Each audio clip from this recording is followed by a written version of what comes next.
কবি শুভ দাশগুপ্ত একজন স্বনামধন্য কবি। তার প্রতিটি লেখায় আমরা কোথায় যেন নিজেদের অস্তিত্ব খুঁজে পাই। তার অনুভব যেন আমাদের অনুভবের সাথে মিলে মিশে যায়। আজকে আমার একটি নিবেদন তার লেখা কবিতা।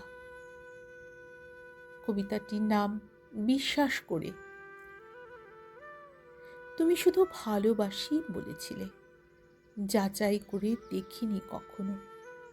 অসম্ভব বিশ্বাস করেছিলাম, কাতর কোনো রোগী যেমন ডাক্তারকে বিশ্বাস করে, অসহায় কোনো নিরপরাধ যেমন কাঠগোড়ায় দাঁড়িয়ে জজ সাহেবকে বিশ্বাস করে, সদ্যজাত শিশু যেমন তার মাকে বিশ্বাস করে, আমিও তেমনি বিশ্বাস করেছিলাম। আর তাতেই সব অলৌকিক কাণ্ড ঘটে গেল। কার্জন পার্কের হাবি জাবি সব প্রাচীন গাছে গাছে রাশি রাশি ফুল জেগে উঠল। কলকাতায় সব বাদুর ছোলা বাসে উঠতেই বসার সিট পেয়ে গেলাম। কন্ডাক্টর একবারও টিকিট চাইল না।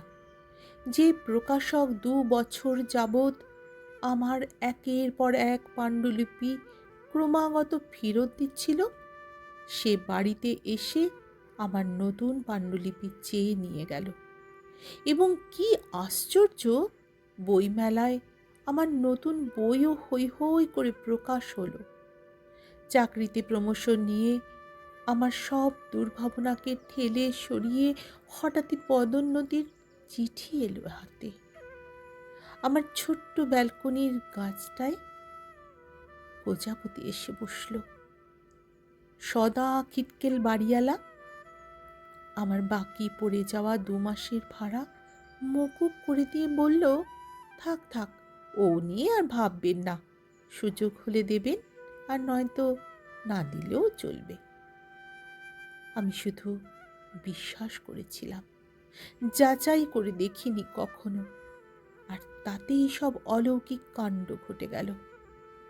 আয়নায় একদিন হঠাৎ দেখলাম আমাকে যুবক বয়সের শশী কাপুরের মতো সুন্দর দেখাচ্ছে। অচেনা এক সুন্দরী তন্বী যুবতী হঠাৎই সদন চত্বরে আমার কবিতার ভূয়সী প্রশংসা করে, আমার সই আর ফোন নম্বর চাইল। আমি শুধু বিশ্বাস করেছিলাম, যাচাই করে দেখিনি কখনো। আর তাতেই সব অসম্ভব ঘটনা ঘটে গেল। একদিন ডাকে তোমার বিয়ের কার্ড এলো। ভীষণ সুন্দর কার্ডটা। আমার চোখের মনি ঝলসে গেল। আমি অন্ধ হয়ে গেলাম।